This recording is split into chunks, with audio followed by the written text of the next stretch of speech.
தானியேலின் புத்தகம் முதலாம் அதிகாரத்தை நான் பார்க்கும் பொழுது Turning to Daniel chapter 1 8ஆம் வசனத்திலே verse 8 அவனுடைய பிரதிஷ்டை, his consecration, அவனுடைய தீர்மானம், his decision. ஒரு தேவனுடைய பிள்ளையினுடைய பிரதிஷ்டை தான் அவனை ஃபர்ஸ்ட் சிங்காசனத்தினுடைய முதல் ஸ்டெப்புக்கு கொண்டு வருது. It is the consecration of a child of God which will take him to the first step to the throne. ஒரு விசுவாசி ஒரு ஊழியக்காரனுடைய பிரதிஷ்டை தான் அவனுடைய அடையாளம். It is the consecration of the servant of God and the believer which is a sign. உன் பிரதிஷ்டையை பார்த்தே உன்னை யாருன்னு கண்டுபிடிச்சிடலாம். With your consecration they can find out who you are. இரண்டாம் ராஜாக்கள் முதலாம் அதிகாரத்துல பார்க்கும் பொழுது Turning to 2 Kings chapter 1 ஒரு ராஜாவின் வேலைக்காரர்களை எலியா சந்திக்கிறான். we see Elijah met a servant of a king. இப்போ அந்த ராஜாவுடைய வேலைக்காரர்கள் திரும்பி போகிறார்கள். Now the servant of king they went back. அப்ப அந்த ராஜா கேக்குறான் அவன் பேர் என்னன்னு. Then the king asked what is his name. ரெண்டு ராஜாக்கள் 1:8ல நம்ம பார்க்கலாம். 2 Kings 1:8. அப்ப அவங்க சொல்றாங்க பேர் தெரியலன்னு. Then they said we don't know about சரி him. அவன் எப்படி இருந்தான்னு சொல்லு. Then how was he? அப்ப அவன் சொல்றான் ஒட்டக மயிர் உடைய அவன் மயிர் உடையை தரித்திருந்தான். A hairy man girt with a girdle of a leather. தன் அறையில் கட்டி இருந்தான். Leather about his loins. அவனுடைய Dress தான் அவனுடைய பிரதிஷ்டை தான் இவன் யாருங்கற அடையாளத்தை சொல்லி கொடுத்தது. It was his consecration, his dress which revealed who he was. உங்களுடைய பிரதிஷ்டை என்ன? What is your consecration? ஊழியக்காரர்களுக்கு பிரதிஷ்டை இருக்கு, விசுவாசிகளுக்கு பிரதிஷ்டை இருக்கு. There's a consecration for the servants of God and believers. நான் அத கொஞ்ச நாளா பேசிட்டே வர்றேன். I have been talking about உங்க it. எத்தனை பேர் அந்த பிரதிஷ்டைகளுக்கு ஒப்பு கொடுக்கிறீங்கன்னு எனக்கு தெரியல. I don't know how many of you yield to that consecration. உங்களுடைய உணவில் ஒரு பிரதிஷ்டை இருக்கிறது. A consecration in your food habits. உங்களுடைய உடையில் ஒரு பிரதிஷ்டை இருக்கிறது. Consecration in your dressing. உங்களுடைய பேச்சில் ஒரு பிரதிஷ்டை இருக்கிறது. Consecration in your speech. உங்களுடைய படுக்கையில ஒரு பிரதிஷ்டை இருக்கிறது. Consecration in your bedding. உங்களுடைய தூக்கத்துல ஒரு பிரதிஷ்டை இருக்கிறது. Consecration in your sleep. உங்களுடைய குடிக்கிற காரியத்துல பிரதிஷ்டை இருக்கிறது. Consecration in your drink habits. இன்னும் நீ பல தீர்மானங்களை எடுக்க வேண்டியது அவசியம். And then many more consecrations you need to make. ஒரு தீர்மானம் இருக்க வேண்டியிருக்கு. A covenant in your eyes. இப்படி நான் சொல்லிட்டே போவேன் இங்க யாரும் உட்கார மாட்டீங்க. And likewise if I continue nobody will sit இப்படி எல்லாம் here. யாராலங்க இருக்க முடியும்? Oh, who can be like this? உங்களுடைய அழைப்புக்கேற்ற பிரதிஷ்டையை மட்டும் நீங்க தீர்மானித்துக் கொள்ளுங்க. But you just decide a consecration according to your calling. இந்த பிரதிஷ்டைன்னு சொன்ன உடனே புருஷன் மனைவியா இருக்கிறவங்க ஒருத்தருக்கு ஒருத்தர் பேசி தான் ஒரு பிரதிஷ்டையை எடுக்கணும். When we say that consecration, husband and wife should speak to one another and make the consecration. ஏன்னா ஒருத்தருக்கு ஒருத்தர் அடிமை. Because they are servants to one இவங்க another. அவங்களுக்கு அதிகாரி, அவங்க இவங்களுக்கு அதிகாரி. And this man is all lord over him and she is lord over her. யோபு 31:1 பார்க்கும் பொழுது When we see Job 31:1, தன்னுடைய கண்களோடு அவன் உடன்படிக்கை பண்ணினான் என்று வேதம் சொல்லுகிறது. the word of God says he made a covenant with his eyes. சங்கீதம் 17:3 என்ன சொல்லுகிறது? Psalm 17:3 what does it say? என் வாய் மீறாதபடி நான் தீர்மானம் பண்ணினேன் என்று சொல்லி இருக்கிறது. I have made a decision that my tongue transgress not. தானியேல் 1:8 என்ன சொல்லுகிறது? Daniel 1:8 what does it say? ராஜ போஜனத்தினால் என்னை தீட்டுப்படுத்த மாட்டேன் என்று தீர்மானம் பண்ணுகிறான். He purposed that he would not defile himself with the king's meat. 132ஆம் சங்கீதம் ஒரு 5 வசனங்களை பார்க்கும் பொழுது Psalm 132 the first 5 verses. அங்கே வேதம் என்ன சொல்லுகிறது? தாவீது என்ன சொல்லுகிறான்? What does David and the word of God say? யாக்கோபின் வல்லவருக்கு ஒரு வாசஸ்தலத்தை காணும் மட்டும் என் படுக்கையாகிய கட்டிலில் நான் ஏறுவதில்லை, என் கண்களுக்கும் என்னுடைய நித்திரையும் உறக்கத்தை நான் வரவிடுவதில்லை. He says I will not come into the tabernacle of my house, nor go up unto my bed, and does no sleep to mine eyes or slumber to mine eyelids until I find out a place for the Lord. ஒவ்வொரு தேவனுடைய பிள்ளைகளும் இப்படி சில பிரதிஷ்டைகளை பண்ண வேண்டியிருக்கிறது. Every child of God need to make such a உன்னுடைய consecration. பேச்சில பிரதிஷ்டை இருக்கணும். A consecration in your words. உன்னுடைய சாப்பாட்டுல பிரதிஷ்டை இருக்கணும். Consecration in your food உன்னுடைய habits. Dressல பிரதிஷ்டை இருக்கணும். Consecration in your dressing. உன்னுடைய கண்ணுல பிரதிஷ்டை இருக்கணும். Consecration in your உன்னுடைய eyes. தூக்கத்துல பிரதிஷ்டை இருக்கணும். Consecration in your sleep. உன்னுடைய படுக்கையில் பிரதிஷ்டை And இருக்கணும். consecration in your bed. அடுத்து நான் யாருக்கும் இடரலாய் இருக்க மாட்டேன் என்று ஒரு தீர்மானம் நீங்கள் பண்ண வேண்டும். Nextly you make a decision that I will not be an offense to anyone. இந்த பாயிண்ட் நீங்க புரிந்து கொள்ளுங்கள். And understand this point. நீங்களும் யாருக்கு இடரலா இருக்க கூடாது, யாரு நிமித்தமும் நீங்களும் இடற கூடாது. You should not be an offense to anyone, neither should you be offended because of others. சத்தியத்தை நீங்கள் சரியான விதத்தில் விளங்கிக் கொள்ள வேண்டும். Understand the truth in a proper sense. ரோமர் 14:13 பார்க்கும் பொழுது Turning to Romans 14:13. ஒருவனும் தன் சகோதரனுக்கு முன்பாக anyone before his brother தடுக்களையும் இடறலையும் போடலாகாது என்றே தீர்மானித்துக் கொள்ளுங்கள். make a decision that he put no stumbling block or an occasion. ஒருத்தனுக்கு இடறலா நான் வாழ மாட்டேன், என்னுடைய பேச்சோ பிரசங்கமோ நடவடிக்கைகளோ சிரிப்போ பழக்கம் எதுவுமே இடறலா இருக்க கூடாது. my life or smile or walk or deed will not be an offense to others. நீங்க தானியேல் ஒரு பிரதிஷ்டை பண்ணானே ராஜபோஜனம் சாப்பிடல, மத்ததெல்லாம் சாப்பிட்டா, நல்லா பருப்பு கறி எல்லாம் சாப்பிட்டான், நம்ம பிராமின் மாதிரி சாப்பிட்டுக்கலாம், இத நான் பேச வரல. I am not coming to speak about the decision of Daniel that he did not defile himself with the king's meat, but you can eat all other pulses. உன்னுடைய ஜீவியத்துல ஒரு பிரதிஷ்டை அவசியம். You essentially need a consecration. அதுதான் first அவனை சிங்காசனத்துக்கு divert பண்ணது. That is simply the first step of diversion to the throne. அது வரைக்கும் அவன் அடிமைதான். Till then a slave. அந்த அடிமை சிங்காசனத்துக்கு டர்ன் பண்றான்னா அவனுடைய டர்னிங் ஃபர்ஸ்ட் பாயிண்ட் அதுதான். That is the first turning point for a slave to the throne. இதுதான் ராஜாவுக்கு முன்னால அவன முகக்கலையா கொண்டு போய் நிப்பாட்டிச்சு. And that made him to stand with a good countenance before the king. இத பார்த்து தான் அந்த பிரதானிகள் எல்லாம் ஆச்சரியப்பட்டாங்க. Looking at that, the eunuchs were surprised. இவனுக்குள்ள ஏதோ ஒரு சக்தி இருக்கு. There is some power in this man. உன்னுடைய பிரதிஷ்டை தான் உன்னுடைய பலன். Your consecration is your strength. சிம்சோனுக்கு அந்த பிரதிஷ்டை தான் பலன். அது போய்ட்டா அவன் குரங்கு. For Samson, the consecration was the strength. Other than that, he was an ape. அப்படிதானே? Is it not? அவனை வேடிக்கை பொருளாய் மாற்றினார்கள்னு சொல்லிருக்கு. யாரை வேடிக்கை பொருளா மாத்துவான்?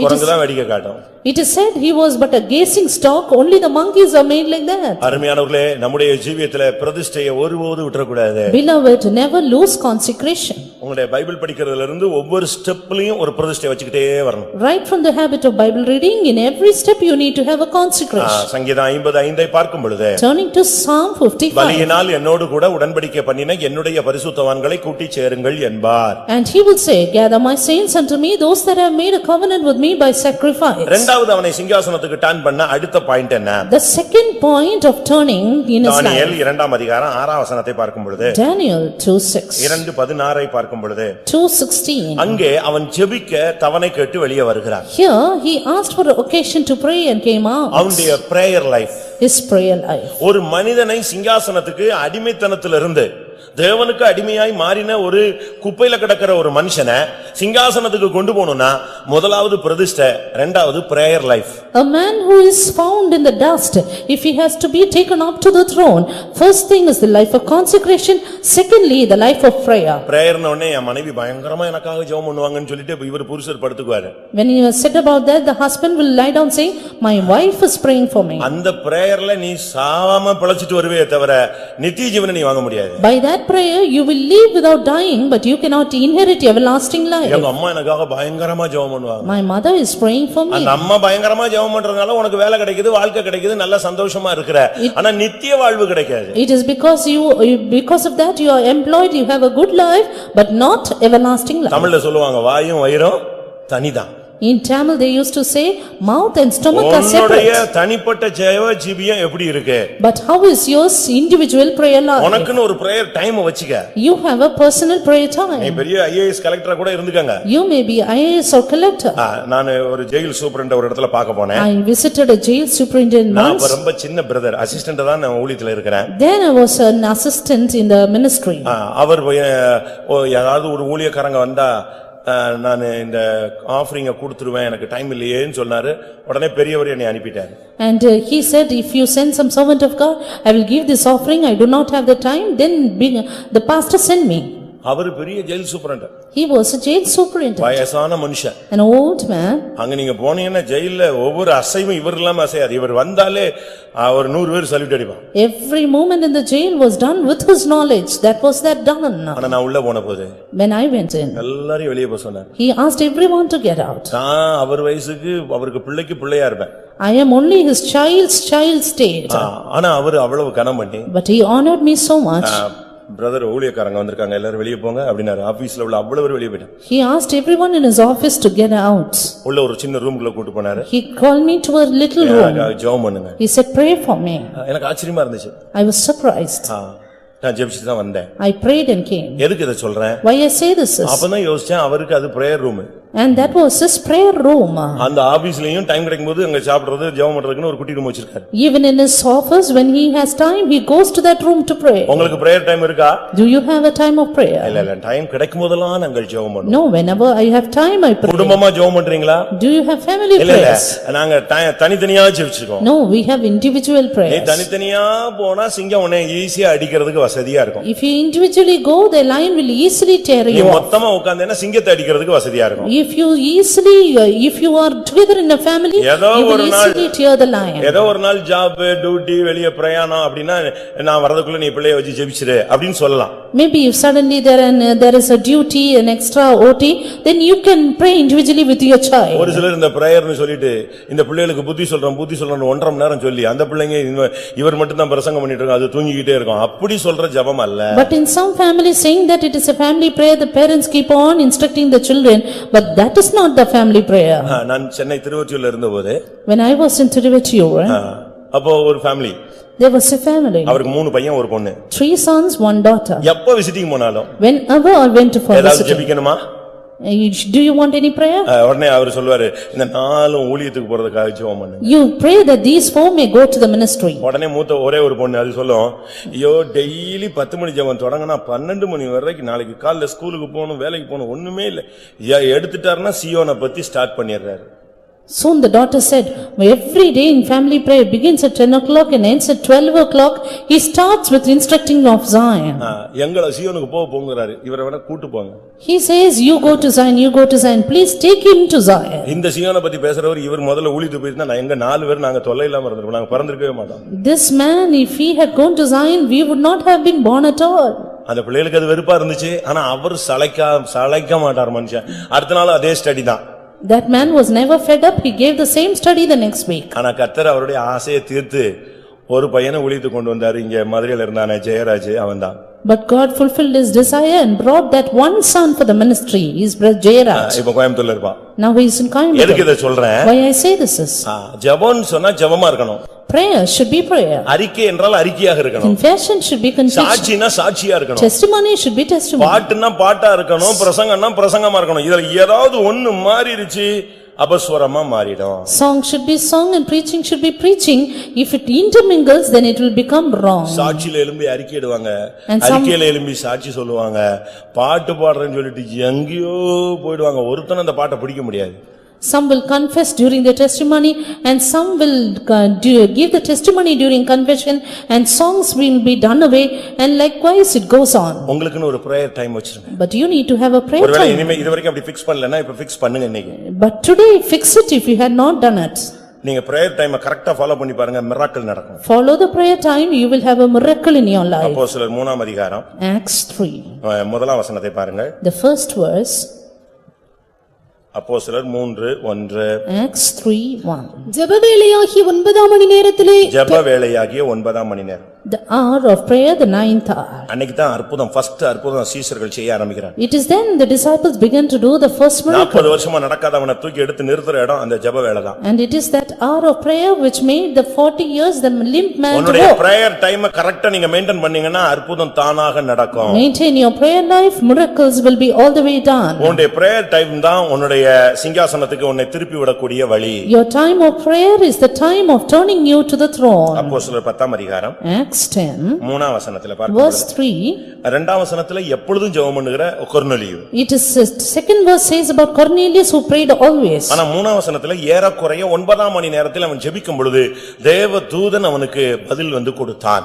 And in third verse we see when he was evidently about the 9th hour of his prayer, the angel gave him the என்ன answer. மாதிரி அவன் பிரேயர்ல இருந்திருப்பான், பரலோகம் திறந்து தேவதூதன் இறங்கி வர்றான்னு பாருங்க. Then think about his prayer life and the angel from heaven came. உன்னுடைய ஜெபங்களுக்கு பதில் வேணுமானால் நீ சரியான விதத்துல ஜெபிக்க அந்த டயத்துல ஜெபிக்கணும். If you need the answer for the prayer, pray in time.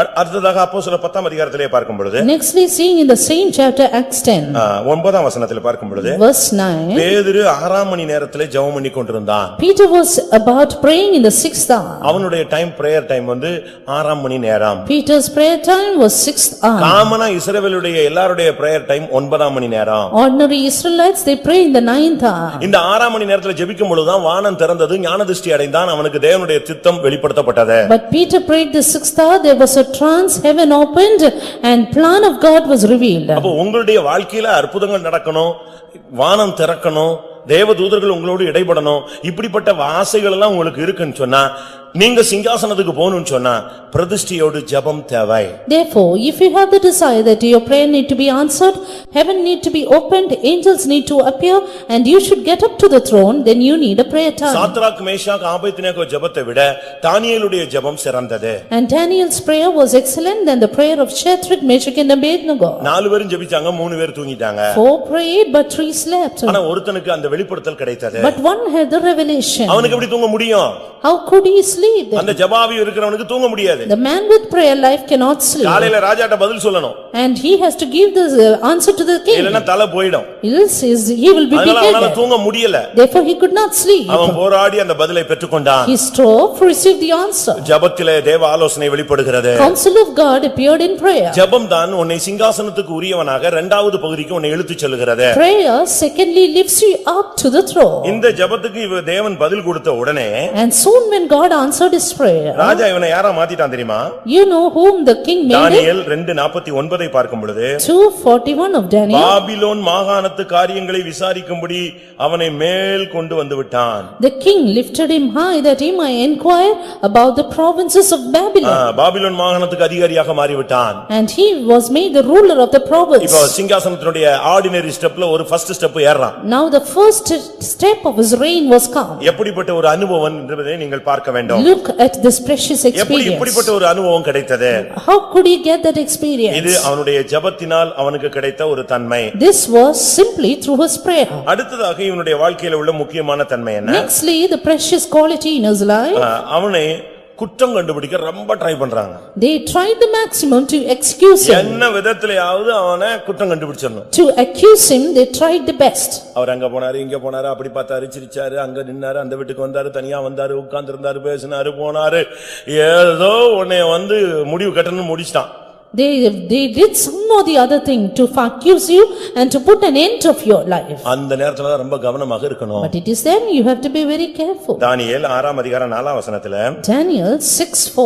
அவனிடத்தில் ஒரு முகாந்தரத்தையும் குற்றத்தையும் கண்டுபிடிக்க அவர்களால் முடியவில்லை. But they could find none occasion to find an error or a அவன் fault. உண்மையுள்ளவனாய் இருந்தபடியினால் அவன் மேல் சுமத்த யாதொரு குற்றத்தையும் கண்டுபிடிக்க முடியவில்லை. For as much as he was faithful, neither was there any error or fault with him. இந்த ஊழியம் குற்றப்படாதபடி எவ்விதத்திலும் நாங்கள் தேவ ஊழியர்கள் என்று நாங்கள் விளங்க பண்ணுகிறோம். Approving ourselves to be servants of God, that we should not be blamed in anything. குற்றம் கண்டுபிடிப்பது என்பது பிசாசுடைய ஒரு பெரிய ஊழியம். And this is a great ministry of the devil to find blame. வெளிப்படுத்தல் 12:10 அப்படி சொல்லி இருக்கிறது. இரவும் பகலும் குற்றம் சாட்டுகிறவன்.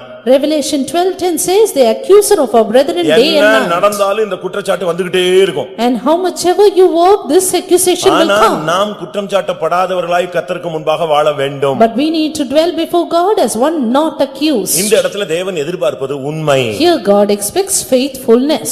உண்மை. Faithfulness. வெளிப்படுத்தல் 17:14 பார்க்கும் பொழுது Revelation 17:14 says, அவரோடு இருக்கிறவர்கள் அழைக்கப்பட்டவர்களும் உண்மை தெரிந்து கொள்ளப்பட்டவர்களும் உண்மையுள்ளவர்களுமாய் இருக்கிறார்கள். And they that with him are called and chosen and faithful. அவர்கள் ராஜாதி ராஜாவோடு இருப்பார்கள். And they shall be with the King of Kings. ஒரு சிலர் தங்க காரியத்துல உண்மை இருப்பாங்க மத்தவங்க காரியத்துல அவன் எக்கடு எனக்கண்ணே அப்படினு சொல்லிடுவாங்க. Some are faithful in their own matter but not in others. அப்படி அல்ல. Not like that. யார் காரியத்திலும் நீ உண்மையா இருக்கணும். You need to be faithful in every இல்ல matter. ஆவிக்குரிய காரியத்துல நாங்க உண்மையா இருப்போம். உலகத்தை பத்தி எங்களுக்கு கவலை இல்ல. No, we are not worried about the world, but we will be faithful in spiritual matters, some say. லூக்கா 16:10, 11, 12 மூன்று வசனங்களை பார்க்கும் பொழுது Luke 16:10, 11 and 12. கொஞ்சத்தில் உண்மை. Faithful in few things. 11 உலகப் பொருட்களில் உண்மை. Faithful in worldly things. 12 வேறொருவன் காரியத்தில் உண்மை. And faithful in another matters. மத்தவங்க காரியத்துல நீ உண்மையா இருக்கணும். You need to be faithful in உலக others. காரியத்திலயும் உண்மையா You இருக்கணும். need to be faithful in worldly உனக்கு things. தேவன் கொஞ்சம் தான் கொடுத்தாருன்னா அதுலயும் உண்மையா இருக்கணும். God has given you little, be faithful in it. உனக்கு கர்த்தர் 15000 ரூபாய் கொடுத்தாதான் நீ 1500 ரூபாய் காணிக்கை கொடுக்கணும். 150 ரூபாய் கொடுத்ததுல நானே சோத்துக்கு வழி இல்லையே நான் எப்படி 15 ரூபாய் கொடுப்பதுன்னு நீ கணக்கு போட்டினா அந்த 150 ரூபாய் அடுத்த நாள் 15 ரூபாயா மாறிடும். திருப்பி நீ 1 ரூபாய் கூட கொடுக்க முடியாது. If you are going to give the account saying, if God gives me 15,000 only, I can give 1,500, and if you keep on saying the account that and reducing your number, then God cannot do anything for you. இப்போ ஒரு trend Pentecostal லைஃப்ல வந்திருக்கு.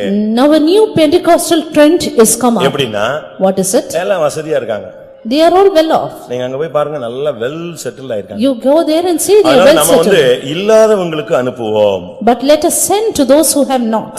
நான் சொல்றது இது தப்புன்னு நான் சொல்ல வரல. I don't say it is wrong. நீ செய்ய வேண்டியதை செஞ்சுட்டு இல்லாதவங்களையும் கவனிக்கணும். அதுதான் Bible. But first of all, do that which you ought to, and then look after the needy ones. திடீர்னு டைவர்ட் ஆயிட்டாரே காணிக்கையில அப்படின்னு நீங்க யோசிச்சிட கூடாது. Don't think pastor is diverting to the offerings. உண்மையை பத்தி பேசணும்னு ஆசைப்படுறேன். I desire to speak about faithfulness. faithfulness. உபாகமம் 12ஆம் அதிகாரம் 12 13 14 வசனத்துல பார்க்கும் பொழுது Deuteronomy 12 and 13. 13 and 14. கண்ட இடமெல்லாம் உன் சர்வாங்க தகன பலியை செலுத்தாதே. Take heed that thou offer not thy burnt offering in every place. எச்சரிக்கையாயிரு. Beware. உன் கோத்திரங்கள் ஒன்றில் கர்த்தர் தெரிந்து கொள்ளும் இடத்தில் மாத்திரம் உன் சர்வாங்க தகன பலியை செலுத்துவாயாக. Offer thy burnt offering in the place which the Lord shall choose in one of thy tribes. அந்த இடத்துல பண்ற பிரசங்கத்துக்கு கற்பிக்கிற காரியங்களுக்கு நீ கீழ்ப்படிந்து செயல்படுத்தினால் போதுமானது. And it is enough that there thou shall obey the commands that I command thee. உன்னுடைய ஜீவிதத்துல உண்மையை தெய்வம் எதிர்பார்க்கிறார். And God expects faithfulness in your கொஞ்சத்திலும் lives. உண்மை, அநேகத்திலும் உண்மை. Faithful in little, faithful in many. பேச்சில, பார்வையில, செயல்ல, சிந்தையில, சிரிப்புல, வாழ்க்கையில ஒவ்வொரு பகுதியிலும் உண்மை தேவை. You need faithfulness in your sight, walk, deed, behavior and every aspect. இதுதான் அடுத்து அவனை சிங்காசனத்துக்கு டாப்புக்கு கொண்டு போறதுக்கு வசதியா இருந்தது. This was convenient that he might be lifted up to the throne. இந்த லெவலுக்கு வரும் பொழுது அவன் ஃபர்ஸ்ட் ஸ்டெப்புக்கு வந்துறான். When he came to this throne, he came to the first step. இந்த ஸ்டெப்ல வரும் பொழுது தான் தானியேல் 6ஆம் அதிகாரம் 3ஆம் வசனத்துல பார்க்கும் பொழுது At this step, when we see in Daniel அவனை 6:3, ராஜ்யம் முழுமைக்கும் அதிகாரியாக ஏற்படுத்த ராஜா நினைத்தான். we see the king thought to express him as the king Daniel over all the realm. தானியேல் 5:16 பார்க்கும் பொழுது Daniel 5:16. மூன்றாவது அதிகாரியாக மாற்றுவான்னு சொன்னா He was made the third மூன்றாம் அதிபதி.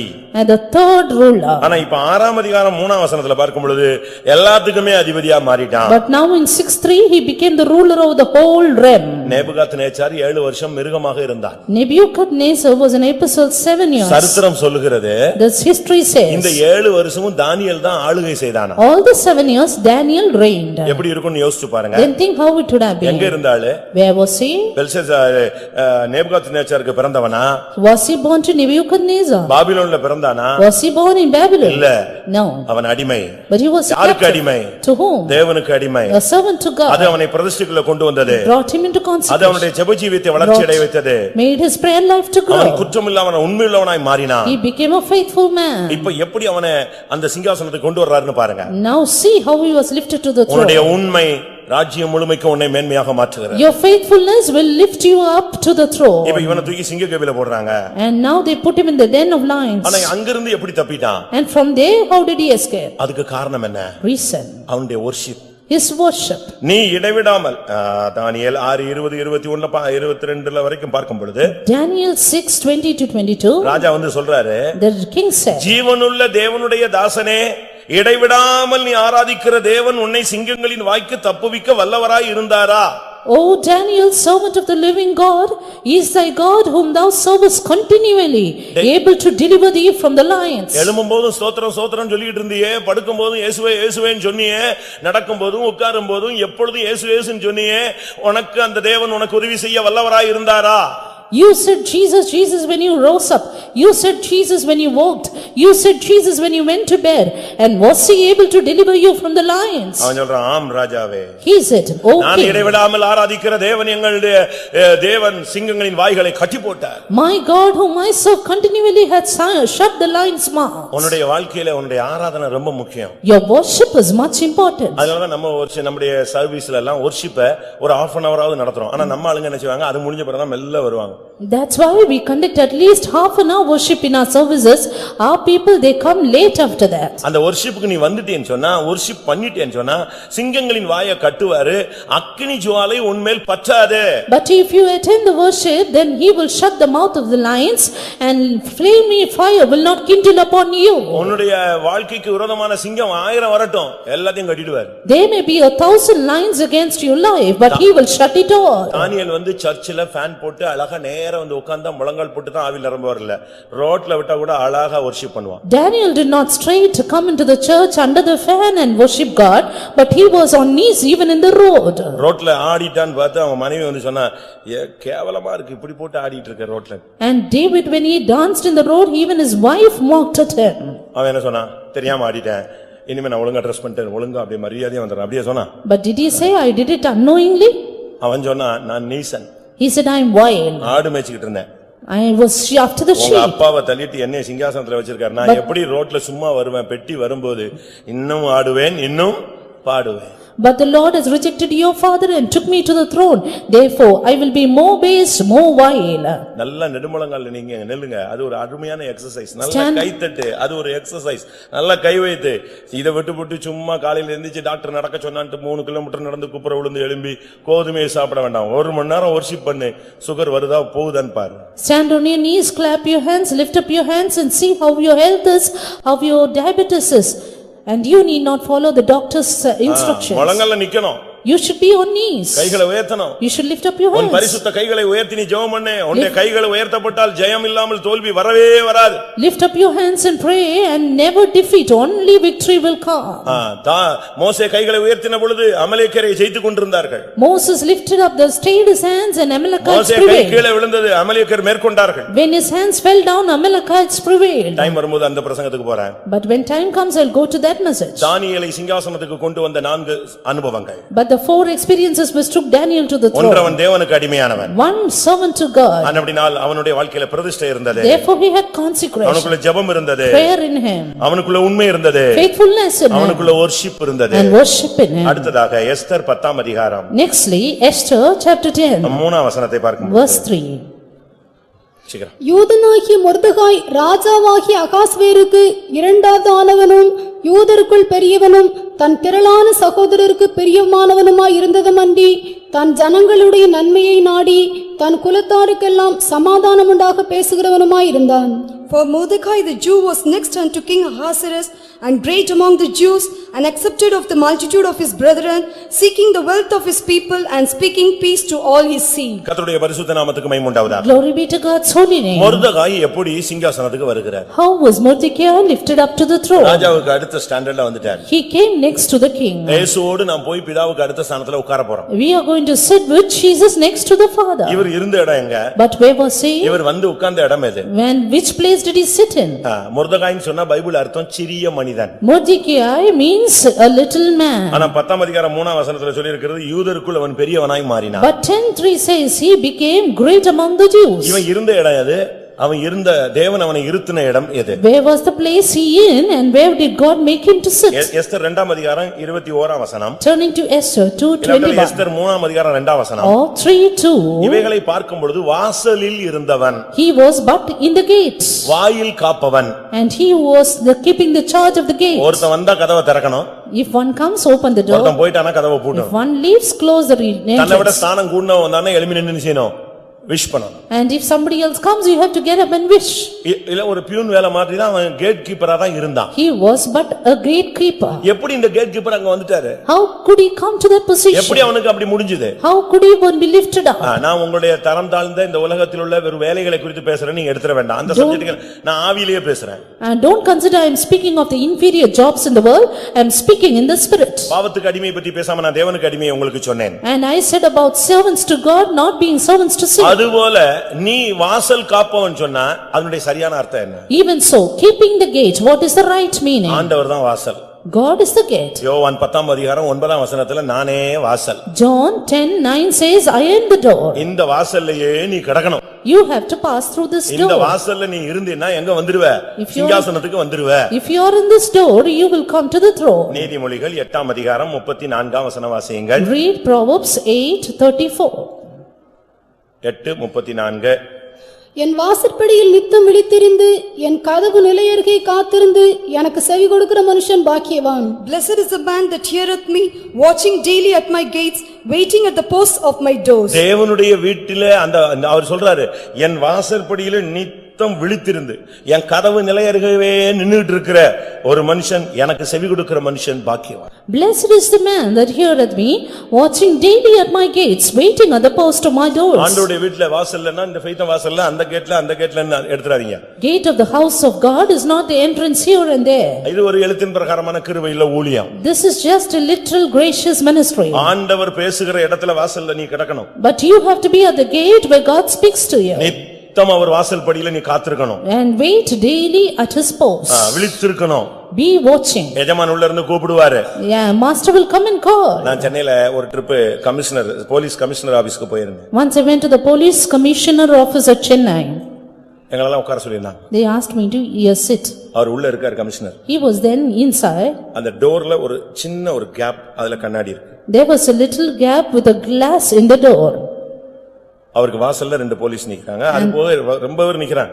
There were two police as a security at his door and other polices also. அவங்க ரெண்டு பேரும் அந்த கண்ணாடியை இவ்வளவுதான் இருக்கும். இந்த கேப்ல அப்படியே பாத்துக்கிட்டே இருக்கான்.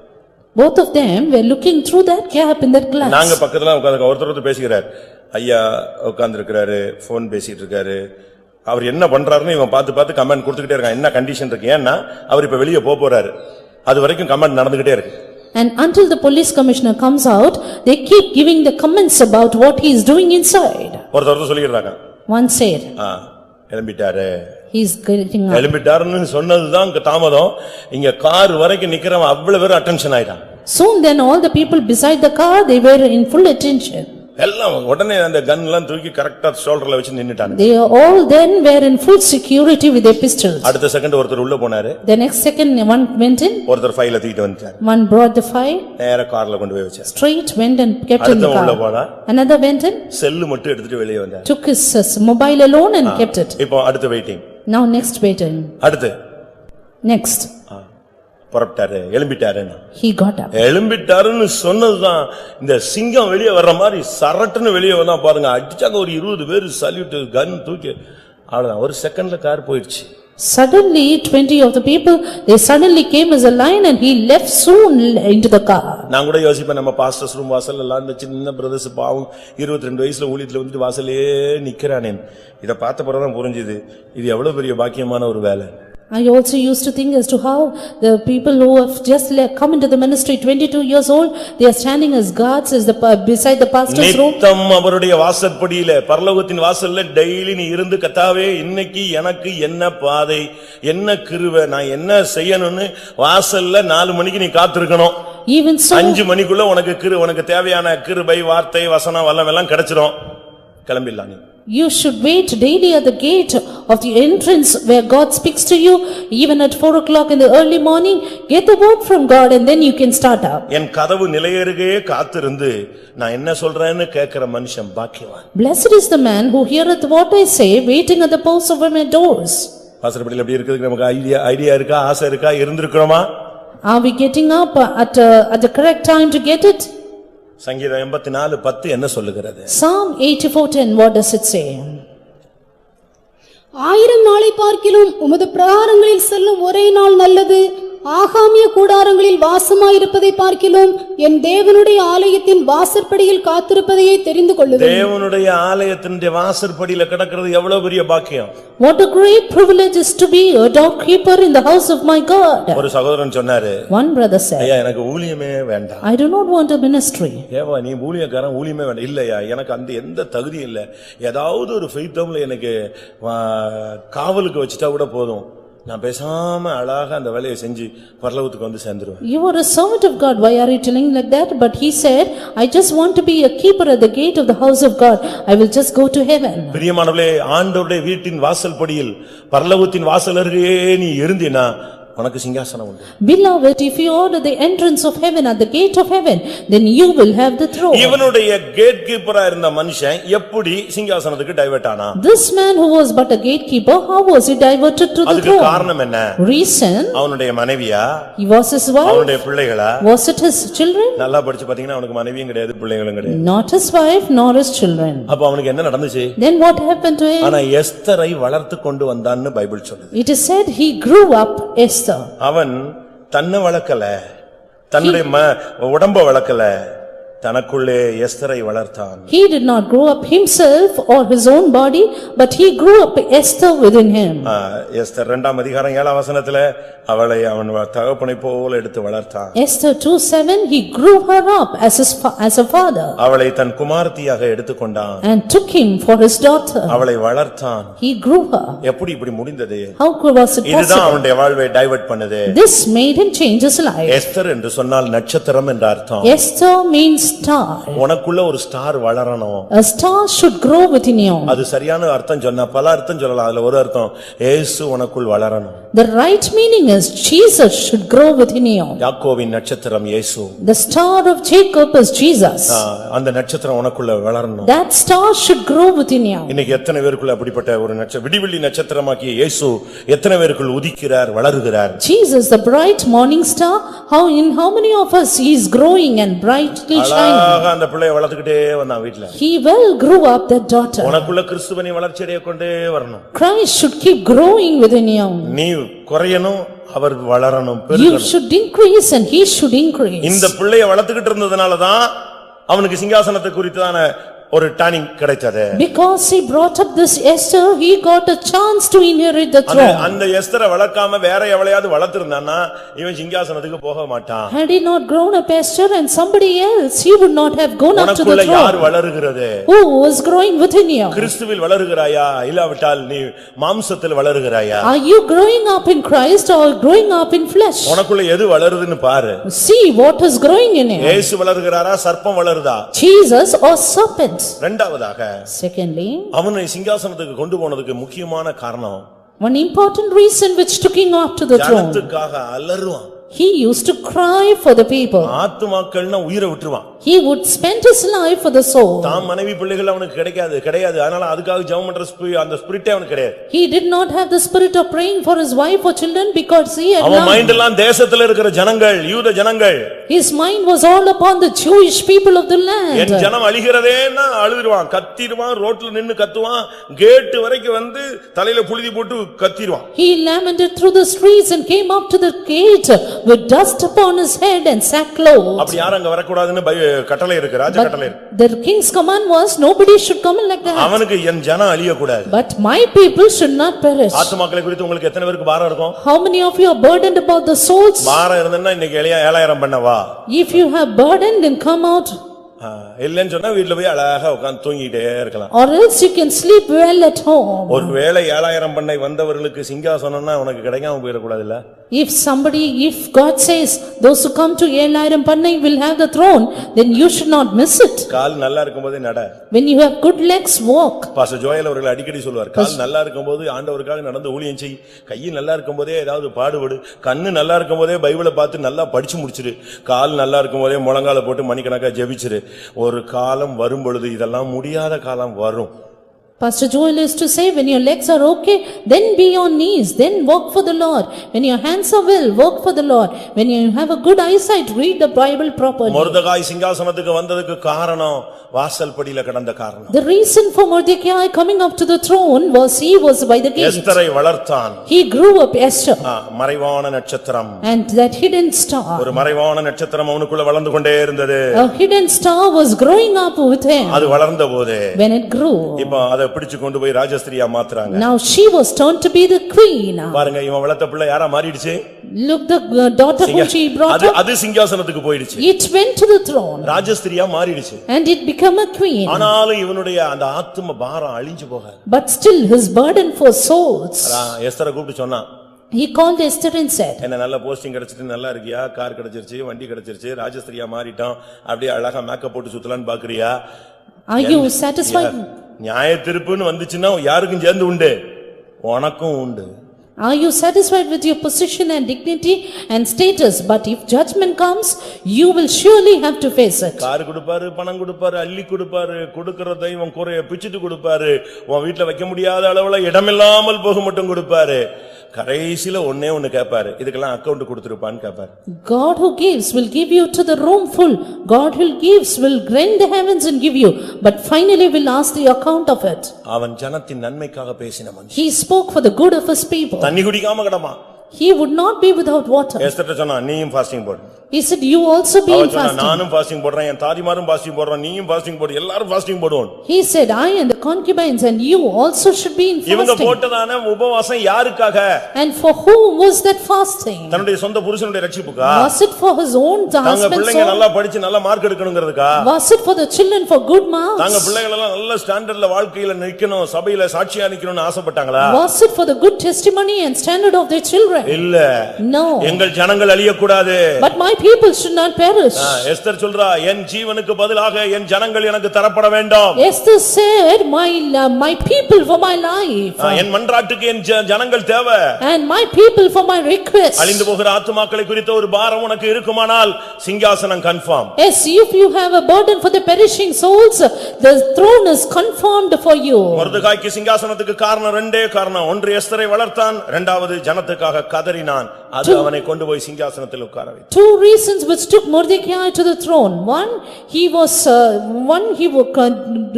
burdened for the எஸ்தரை வளர்த்தான். he grew up Esther, and secondly his burden for perishing souls. அதுதான் ரொம்ப முக்கியம். That is very important. ஆத்துமாக்களை குறித்து உனக்கு ஒரு பாரம் இருக்கணும். Yes, you need to have a burden for the N souls. ஜனம் அழிகிறதேங்கற ஒரு வேதனை இருக்கணும். A burden, my people perish. உன் பிள்ளைக்குன்னா அழுகுற, அடுத்தவன் பிள்ளைக்கு நீ சேர்ந்து அழணும்.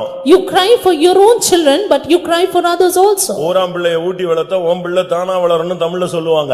In Tamil there is a proverb, if you feed other children, your children will grow. அப்படிதானே? Is it not? நீ உனக்காக நீ சிநேகிதருக்காக ஜெபம் பண்ணா உனக்கும் சிறையிருப்பிலிருந்து விடுதலை கிடைக்கும்னு பைபிள் சொல்லுது. Pray for your friends and your captivity will be removed, says the Bible. அழிந்து போகிற மதுரை ஜனங்களுக்காக நீ ஜெபித்தால் உன் குடும்பத்தில் இருக்கிற அழிந்து போகிற எல்லாரையும் கர்த்தர் ரட்சிப்பார். Pray for perishing people, God will save the people in your family. மூன்றாவதாக யோசேப்பை எடுத்துக்கொள்ளலாம். Thirdly, Joseph. அவனை சிங்காசனத்துக்கு கொண்டு வந்ததுக்கு மூணு காரியம் இருக்கிறது. Three things which took him to the throne. இதெல்லாம் தனித்தனியா பண்ணலாம், ஆனா இன்னைக்கு ஆவியானவர் சொல்ல சொன்னாலும் மொத்தமா சொல்றேன். It can be discussed separately, but because the Spirit of God urged me, I tell it அவன் totally. எப்படி எகிப்துக்கு வர முடிந்தது? How could he come to Egypt? ஆதியாகமம் 41:41. Genesis 41:41. பின்னும் பார்வோன் யோசேப்பை நோக்கி, பார், எகிப்து தேசம் முழுமைக்கும் உன்னை அதிகாரியாக்கினேன் என்று சொல்லி. And Pharaoh said unto Joseph, see, I have set thee over all the land of Egypt. முழு எகிப்து முழுமைக்கும் இவன் அதிகாரியாக மாறிட்டான். He was made a ruler of all Egypt. இவன் எகிப்தியன் கிடையாது. He was not an Egyptian. எபிரேயன் சொன்னாலே எகிப்தியனுக்கு டென்ஷன் ஆயிடும். For Egyptian, Hebrew man is an abomination. எகிப்தியனும் எபிரேயனும் ஒரே இடத்துல உட்கார்ந்து சாப்பிட கூட மாட்டாங்க, எந்திச்சு போயிடுவான். Egyptian and Hebrew would not eat together.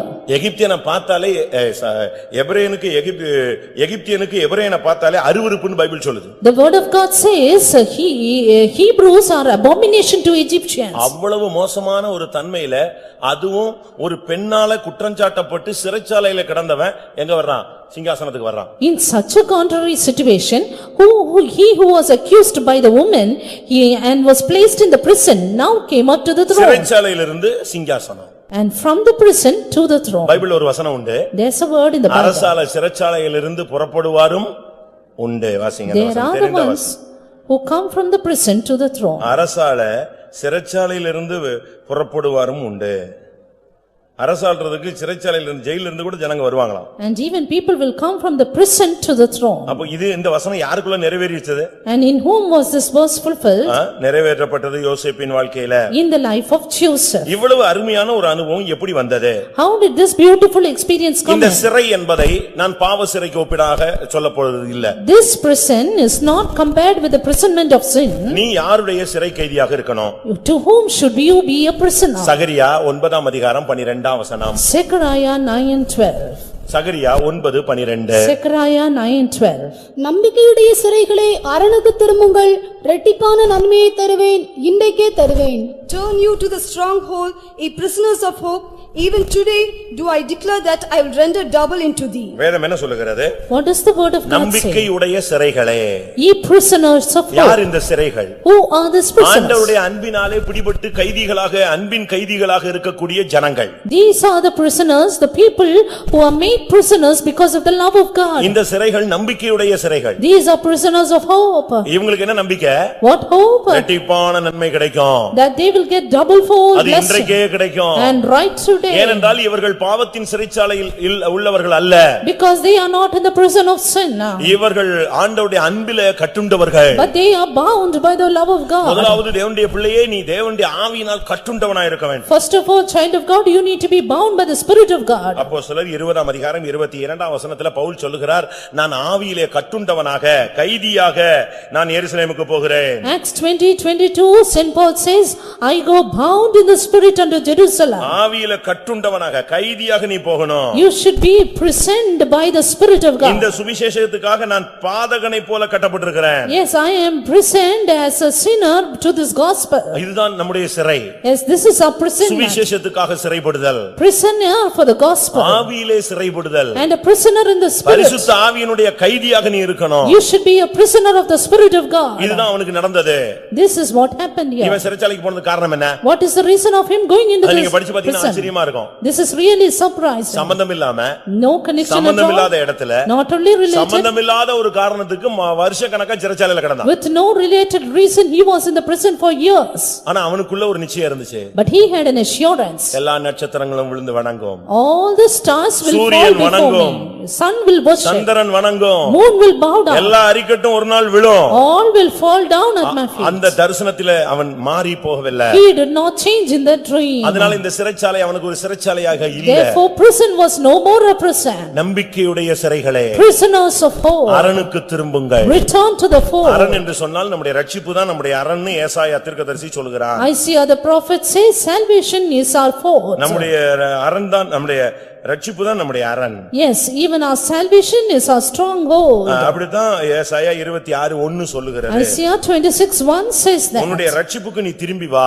Come back to your salvation. நம்பிக்கையுடைய சிறை கைதியாயிரு. Become a prisoner of hope. ஆண்டவர் என்னை விடுதலையாக்குவார். Then the Lord will deliver ஆவியில you. கட்டுண்டவனாய் போறேன், மரணத்துக்கு நான் ரெடியா இருக்கிறேன். I am bound in the spirit, I am ready for death. சரி, இந்த மனுஷன் எப்படி சிங்காசனத்துக்கு வந்தான்? But this man, how did he come to the throne? இவனுடைய வாழ்க்கையில 3 தன்மைகள் முக்கியம். 3 important qualities. ஒன்று, One. ஆதியாகமம் 37:13. Genesis 37:13. அவனுடைய கீழ்ப்படிதல். His obedience. சூழ்நிலை அனுகூலமா இல்லாவிட்டாலும் பிரதிகூலமா இருந்தாலும் அவன் கீழ்ப்படிந்தான். Situations were contrary, but he obeyed. பிலிப்பியர் 2:8 படி பார்க்கும் பொழுது According to Philippians 2:8. அங்கே என்ன சொல்லி இருக்கிறது? What does it say our there? கீழ்ப்படிந்தார். He obeyed. அதாவது சிலுவையின் மரண பரியந்தம் அவர் கீழ்ப்படிந்தார். He obeyed even unto the death of the cross. Siluvaiya இருந்தாலும் கீழ்ப்படியணும், சிங்காசனமா இருந்தாலும் கீழ்ப்படியணும். Be it cross or be it throne, you need to obey.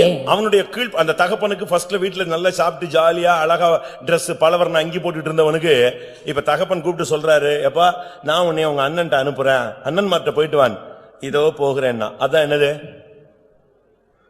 அதுதான் அவனுடைய சிங்காசன பயணத்தினுடைய ஃபர்ஸ்ட் ஸ்டெப். வீட்டை விட்டு வெளிய வரான், அதுக்கு பிறகு வீட்டுக்கே போல. This boy who was happy with the father with his best robe, with his colored robe, now he was sent to his brethren and he immediately obeyed, which is his first point to the throne. என்னைக்கு நீங்க கீழ்ப்படிறீங்களோ அன்னைக்கு உங்களுக்கு நீங்க divert ஆயிட்டீங்க, சிங்காசனத்துக்கு திரும்பிட்டீங்கன்னு அர்த்தம். The day you obey, the same day you are diverted to the throne. உன்னுடைய தகப்பனுக்கு தாய்க்கும் கீழ்ப்படிகிறாயா? Are you obeying a father and உன்னுடைய mother? புருஷனுக்கு மனைவிக்கு நீ கீழ்ப்படிகிறாயா? Are you obeying a husband and wife? உன்னுடைய நடத்திப்புக்கு கீழ்ப்படிகிறாயா? Are you obeying the leading? தேவனுக்கு கீழ்ப்படிகிறாயா? Do you obey God? யாருக்கு நீ கீழ்ப்படிற? To whom do you obey? தேவனுக்கு கீழ்ப்படிந்திருங்கள், பிசாசுக்கு எதிர்த்து நில்லுங்கள், அப்பொழுது அவன் என்ன செய்வான்? ஓடுவான். Obey God, resist the devil and he will flee from you. கீழ்ப்படிதல் என்பது தேவ சித்தத்தினுடைய முதல் பகுதி. Obedience, the first chapter of the will of God. கீழ்ப்படிதல் என்பது சிங்காசனத்தினுடைய முதல் படி. Obedience, the first step to the throne. கீழ்ப்படி உனக்கு சிங்காசனத்தினுடைய படி கிடைச்சிரும். And this obedience which is in Tamil, the lowest step, and you will get that step to the throne. கீழ்ப்படிய முடியுமா? Can you obey? எத்தனை பேர் கீழ்ப்படிறீங்க? How many of you obey? இன்னைக்கு ஃபேமிலில பிரச்சனை காரணமே கீழ்ப்படியாததான். Today's family problems, the matter is obedience. வேண்டாம்னா வேண்டாம். No, and then you அதுல speak நீங்க no. உங்க கருத்தை சொல்லி பெரிய சாதனையாளரா நீங்க மாறணும்னு அவசியம் இல்ல. Don't want to achieve something through your opinion. தேவன் அறியாம எதுவுமே நடக்காது. Because nothing will happen without the knowledge of God. கீழ்ப்படிஞ்சு பழகுங்க. Habituate in obeying. இரண்டாவதாக Secondly, ஆதியாகமம் 39:12 பார்க்கும் பொழுது Genesis 39:12. அந்த பெண் பிடிச்சு அவனை கைய பிடிச்சு இழுத்தா, காலை பிடிச்சு இழுத்தா, Dress பிடிச்சு இழுத்தா, ஆனா இவன் பாவத்துக்கு சிக்கவே இல்ல. That woman caught him by his garment, caught him by the hand, but he did not indulge in sin. பாவம் வந்து உன் வாசற்படியிலே படுத்து கிடக்கும். Sin will lie at your door. முந்தைய மாதிரி எல்லாம் பாவம் இல்லை, இப்ப பாவம் வந்து நம்ம கைக்குள்ளே இருக்கு. Now sin is within our hand itself. பாவத்திலிருந்து விலகி ஓடுறவன் தான் கிறிஸ்தவன் அவனுக்கு தான் சிங்காசனம். A Christian is someone who flees from sin and throne is meant for him. எத்தனை பாவத்துக்கு விலகுனீங்கன்னு எனக்கு தெரியல, உங்களுக்கு தெரியும். For how many sins have you fled away? You know it well. பாவத்துக்கு விலகி ஓடுறதுல நாம் இந்த நாட்கள்ல முன்னணியில நிக்கணும். We should stand in the front, battle front to flee away from sin. நம்முடைய ஸ்தானம், மானம், மதிப்பு, மரியாதை எல்லாம் போகும். போனா பாஸ்டர் ஜோயல் அவர்கள் சொல்றது மாதிரி பேரு கெட்டு போனா கூட பரவாயில்லப்பா, ஜீவியம் கெட்டு போகாம இருந்தா போதும் பாரு. கேட்டிருக்கீங்களா?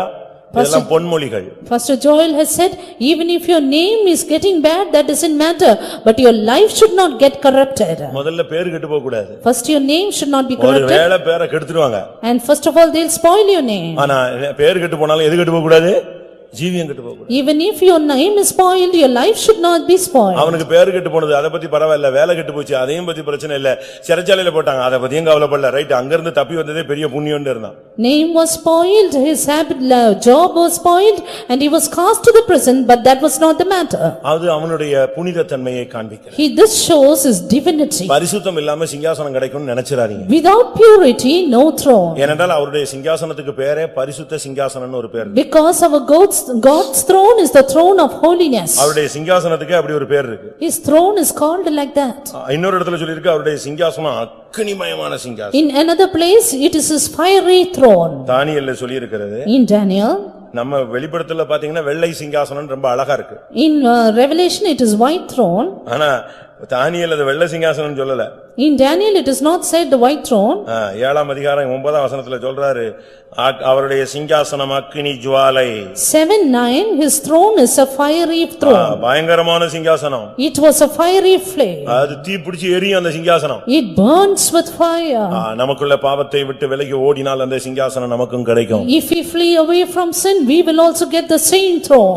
ஒன்று அவனுடைய கீழ்ப்படிதல் சிங்காசனத்துக்கு முதல் படியிலே அவனை கொண்டு வந்தது. One, his obedience brought him to the first step of the throne. இரண்டாவது பாவத்துக்கு விலகி ஓடி சிறைச்சாலைக்கு போனானே, அது சிங்காசனத்தினுடைய இரண்டாவது பகுதிக்கு அவனை கொண்டு போனது. Two, fleeing away from sin even to the prison made him the second step. இதுக்கு நடுவுல ஒன்னு நடந்துச்சு. But there happened something between. சிறைச்சாலையில கிடந்தாலும் அவனுடைய gift ஆபரேட் பண்ணிட்டே இருந்தான். Though he was in the prison, his gift operated. நம்மள யாராவது ஆமா பெரிய தீர்க்கதரிசனம் அவ்வளவுதான் அத்தோட சாகிற வரைக்கும் தீர்க்கன்னு சொல்ல மாட்டான். If somebody else would blame us saying, oh, he is a great prophet, then we will stop our prophecy till death. தீர்க்கதரிசனம் சொல்லும்போது ஒரு சில நேரத்துல ஊழியக்காரங்க ஆவியில ஒத்து வரலன்னு டம்முன்னு தட்டுவாங்க, அதோட இழுத்து மூடிடக்கூடாது. தீர்க்கதரிசியின் ஆவி தீர்க்கதரிசிகளுக்கு அடங்கி இருக்கிறது. When we prophesy, sometimes the servants of God will tap the mic, but don't stop with that. உங்க gift நிப்பாட்டவே கூடாது. You should not stop your gift. giftக்கு கணக்க பாரு. God will ask account. 5 கொடுத்தவர் கணக்கு கேட்டார். Asked account for the 5. 2 கொடுத்தவர் கணக்கு கேட்டார். Asked account to the 2. 1 வாங்கினவன்டையும் கணக்கு கேட்டாரு. And even to the one who was given 1 talent. உங்களுக்கு கொடுத்த gift எல்லாம் எப்படி இருக்கு? Where is your gifts? தரிசன வரம் இருக்கா? Do you have the gift of vision? தீர்க்க தரிசன வரம் இருக்கா? Gift of prophecy. ஜெப ஆவி இருக்கா? Gift of prayer. இந்த சத்தியத்தை உபதேசத்தை ஏற்றுக்கொள்ளக்கூடிய வரம் இருக்கா? Gift of accepting this doctrine. ஆத்தும பாரமுள்ள அந்த வரம் இருக்கா? Gift of gaining souls. பிசாசுகளை துரத்துற வரத்தை யூஸ் பண்றீங்களா? Gift of casting out demons. வியாதியை சுகமாக்குற வரத்தை யூஸ் பண்றீங்களா? Gift of healing the sick. சுவிசேஷம் சொல்ற வரத்தை யூஸ் பண்றீங்களா? Gift of declaring the gospel. இதெல்லாம் நீ யூஸ் பண்ணாம நான் பெண்டிகாஸ்ட் பிலீவர்னா அங்க அந்த டைட்டிலே அங்க கிடையாது, இதே கிடையாது, அந்த தலைப்பே கிடையாது மேல. Without this you cannot be called a Pentecostal believer. அவன் வீட்ல இருக்கும்போதும் gift இருந்துச்சு. He had the gift even at home. அவன் சிறைச்சாலையில இருக்கும்போது அந்த gift வர்க் பண்ணிட்டே தான் இருந்தான். Gift operated even in the prison. ஒருத்தன் சொப்பனம் பார்த்துட்டு வந்து சொன்னா அதுக்கு அர்த்தம் சொன்னான். If a dreamer came, he interpreted it. இன்னொருத்தன் சொப்பனம் பார்த்துட்டு வந்தா அவனுக்கு அர்த்தம் சொன்னான். Another came with a dream, he interpreted. எல்லாருக்கும் சும்மா அப்படி blessing எல்லாம் அர்த்தம் சொல்லல. He did not give the blessing, blessed interpretation. எல்லாருக்குமே அப்படியே ஆசீர்வாதமா சொல்லிட்டே இருப்பாங்க. Today people want to say only words of blessing to everyone. இப்படி சொல்லி பழக்கம் கிடையாது. But in the Old Testament they did not have such a habit. பழைய சாவானா சாவாய்னு சொல்லுவான். In the Old Testament if they are going to die they'll say you will die. நம்ம அப்படி சொல்றோமா? But we say that? நம்ம அப்படி சொல்ல மாட்டோம். We don't do that. ஆனா அங்க அப்படி இல்ல. நீ ஏறின கட்டிலில் இருந்து இறங்க மாட்டாய். இவன் போறதுக்குள்ள அவன் செத்தே வருவான். But he said you will not get down from the bed you have got on. It happened, he died. உன்னுடைய gift எல்லாம் எப்படி இருக்கு? But how is your gift? gift operate பண்றீங்களா? Do you operate it? யாரு சொல்றவன் சொல்லிட்டே இருக்கட்டும், உனக்குரிய giftக்கு கர்த்தர் கணக்கு கேட்பாரு. He who says will let him say, but I will keep silent, then God will ask account. அவன் அந்த சிறைச்சாலையிலே அந்த gift சொல்லிட்டே இருந்தான். gift ஆபரேட் பண்ணிட்டே இருந்தான். He operated his gift in the prison. இந்த gift தான் அந்த சிங்காசனத்துல உட்கார்ந்திருக்கிற அந்த பார்வோன் கேக்குறான், இதுக்கு அர்த்தம் எனக்கு புரியலையே, குழப்பமா இருக்குன்னு. அப்பதான் அவன் சொன்னான், சிறைச்சாலையில ஒருத்தர் இருக்கிறான் gift உள்ளவன் அவனை கூட்டுவான்னு சொன்னான். That king who was on the throne, he had a dream and he called for the interpreter.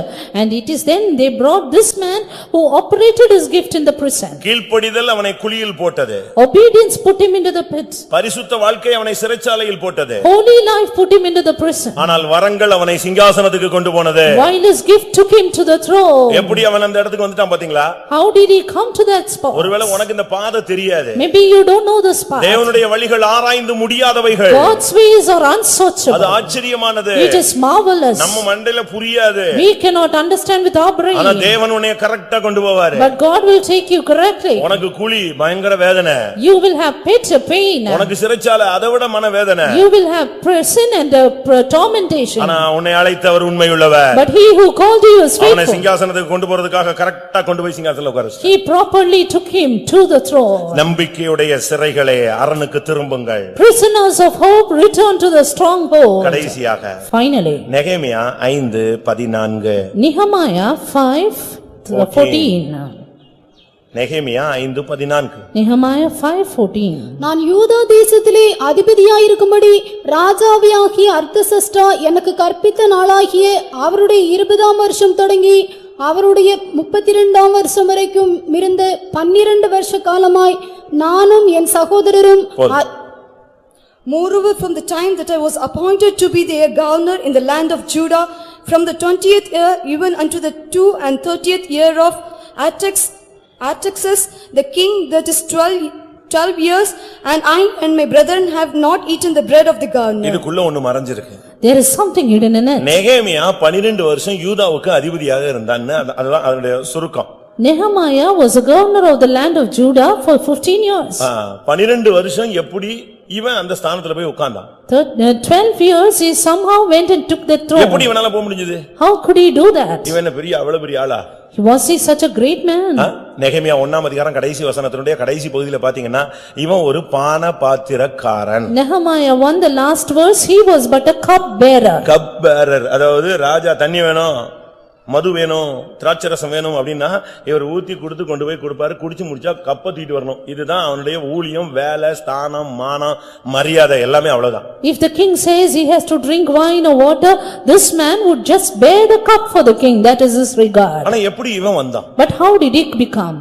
ஒரு கப்பேரர் 12 வருஷம் சிங்காசனத்துல யூதாவுல அதிபதியா உட்கார்ந்துட்டான்னா ரீசன் என்ன? A cup bearer became a governor of the land of Judah for so many years. How was it? நான் ரொம்ப நேரம் பேச போறதில்ல, ஒரே point சொல்றேன். Just one point. முதலாவது அவன் கப்பேரரா இருந்தான். Firstly, he was a cup bearer. இது எதை காண்பிக்கிறது? What does this show? ஒரு சாதாரண வேலை. An ordinary work. எலிசா 8 வருஷமாக எலியாவுக்கு கப்பேரராக இல்ல கையில தண்ணி ஊத்துறவனா தான் இருந்தான். Elisha ministered unto Elijah as a cup bearer, pouring water into his hands. எலியாவின் கைகளுக்கு தண்ணீர் வார்த்தவன் சொல்லித்தான் யாருக்கு அடையாளம்? எலிசாவுக்கு பேரே அவ்வளவுதான். எலிசான்னு கூட ஒருத்தன் சொல்ல மாட்டான். Elisha was called as the man who poured water into the hands of Elijah. ஏன்னா எலிசாவுக்கு பெரிய லுக் எல்லாம் கிடையாது. Because Elisha did not have a great look. அவன் என்னது? ஒரு மொட்டை தலையன். He was just a bald headed.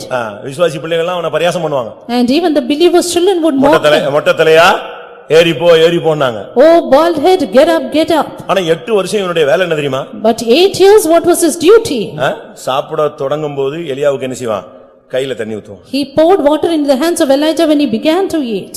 கை கழுவி முடிச்ச உடனே And after that சாப்பிடுவார். he would eat. சாப்பிட்டு முடிச்ச உடனே After that திருப்பி குடிக்க தண்ணி கொடுக்கணும், கை கழுவ தண்ணி கொடுக்கணும். he would again give water to eat, to drink and to wash his hands. எப்படி ஊழியம் பாத்தீங்களா? Look at his ministry. நீங்க நல்லா படிச்சு பாத்தீங்கன்னா இதெல்லாம் நம்ம மினிஸ்ட்ரியில ட்ரெய்னிங்ல இருக்கு. But today these are well good in the training in our ministry. எவனா இருந்தாலும் எவளா இருந்தாலும் இங்க வந்தா விறகு உடைச்சு ஆகணும், லுக்கிங் ஆஃப்டர் சிக் பண்ணி ஆகணும், ட்ரே தூக்கி ஆகணும். நான் 3 டிகிரி 7 டிகிரியா 1 டிகிரி எல்லா டிகிரி மொத்தமா புடிங்கிடுவாங்க. Whoever they may be, whatever degrees they may have, they have to lift the tray, they have to look after people and the sick ones. எல்லாருக்கும் இதேதான். They have the same duty. அவன் ஒரு கப்பேரர், அதாவது கர்த்தருடைய ராஜாவுடைய அரண்மனையில தண்ணி ஊத்துறவன்.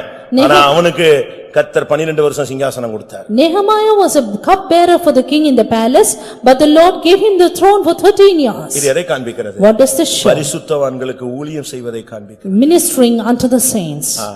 அன்னைக்கு அவன் ராஜாவுக்கு இருந்தான். இன்னைக்கு நீ தேவனுடைய ஊழியர்களுக்கு நீ என்ன சேவை செய்யற? That day he ministered unto the king, but today what do you minister unto the servants of God? நான் ஒரு கன்வென்ஷனுக்கு I போயிருந்தேன். went for a convention. அந்த கன்வென்ஷனுடைய முழு செலவும் ஒரு விசுவாசி எடுத்துக்கிட்டார். The whole expenditure was undertaken by a believer. நான் விசாரிச்சு பார்த்தா அவரை பார்க்கணும்னு ஆசைப்பட்டேன். I inquired and wanted to see him. ஏன்னா அவர் ஜீரோவா இருக்கும்போது நான் அவரை பார்த்திருக்கேன்.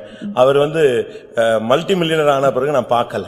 Because I saw him when he was zero, but when he was a multi-millionaire, I did not see him. நல்லா கூப்பிட்டு பேசணும், சாட்சி எப்படி இருக்குன்னு கேட்கணும்னு I wanted to call and ask for his testimony. அப்ப அவர் சொன்னாரு, Then he said, என் பையனை நீங்க பார்க்கவே இல்லையா? have you not seen my son? பார்க்கலையே. No, I did not. 4 நாள் நீங்க பார்த்திருக்கலாமே. அந்த பாயெல்லாம் ஒழுங்கா போட்டுட்டு இருந்தான் பாருங்க, அதான் என் பையன். 4 days he was laying the mat in the hall, that is my son. எப்படி? அவர் பையனுக்கு அடையாளம் என்ன சொல்றாரு? அந்த கார்ல, கருப்பு கலர் கார்ல வந்தானே, அந்த அப்படியே ஒரு இழுத்து விட்டு வந்தானே, அவன்லாம் சொல்லல. எப்படி சொன்னாரு? அந்த 4 நாள் நீங்க பாத்திருப்பீங்களா, கூட்டத்துல எல்லாம் பாய் போட்டுட்டு இருந்தானே, என் பையன் தான், கர்த்தருக்காக வேலை செஞ்சான். The sign for his son was that he was laying the mat for the Lord and he worked for the Lord, not that he went in a car. நமக்கு அப்படி எல்லாம் செய்ய முடியுமா? Can we do that? செய்ய முடியுமா? Can we do that? மத்தேயு 25:22ல இயேசு சொல்லுகிறார், நான் தாகமா இருந்தேன், எனக்கு நீங்க தண்ணி கொடுக்கல, நீ எப்படியா உனக்கு கதவு திறக்கும்னு கேக்குறாரு. Matthew 25:22 Jesus said, when I was thirsty you did not give me to drink. அப்ப இந்த வெள்ளாடு எல்லாம் கேட்டுச்சு. And then the goats asked, என்ன கேட்டுச்சு? எப்ப ஆண்டவரே நீங்க தண்ணி இல்லாம தாகத்தோடு கஷ்டப்பட்டீங்கன்னு. when Lord were you thirsty without water? அப்ப செம்மறியாடும் கேட்டுச்சு. Then the sheep also asked, நீங்க எப்ப தாகமா இருந்தீங்க, நாங்க எப்ப தண்ணி கொடுத்தோம்? when were you thirsty and we gave you இந்த to drink? சீரியரில் ஒருவன் தாகமா இருந்தபோது அவனுக்கு தண்ணீர் கொடுத்தா எனக்கு கொடுத்ததாக நான் கணக்குல அக்கவுண்ட் டாலி பண்ணி வச்சிருக்கேன்னு சொன்னார். When you gave to drink to one of these least ones, I tallied it in my account. அம்மா அப்பா தம்பி கொஞ்சம் தாகமா இருக்கு தண்ணி, அவ எடுத்து கொடுப்பா. இப்படியே எப்ப பார்த்தாலும் தண்ணி தண்ணி சாகாம கிடக்கு. இப்படி சொல்லிட்டு போனேன்னா உனக்கு எப்படி சிங்காசனம் கொடுப்பாரு?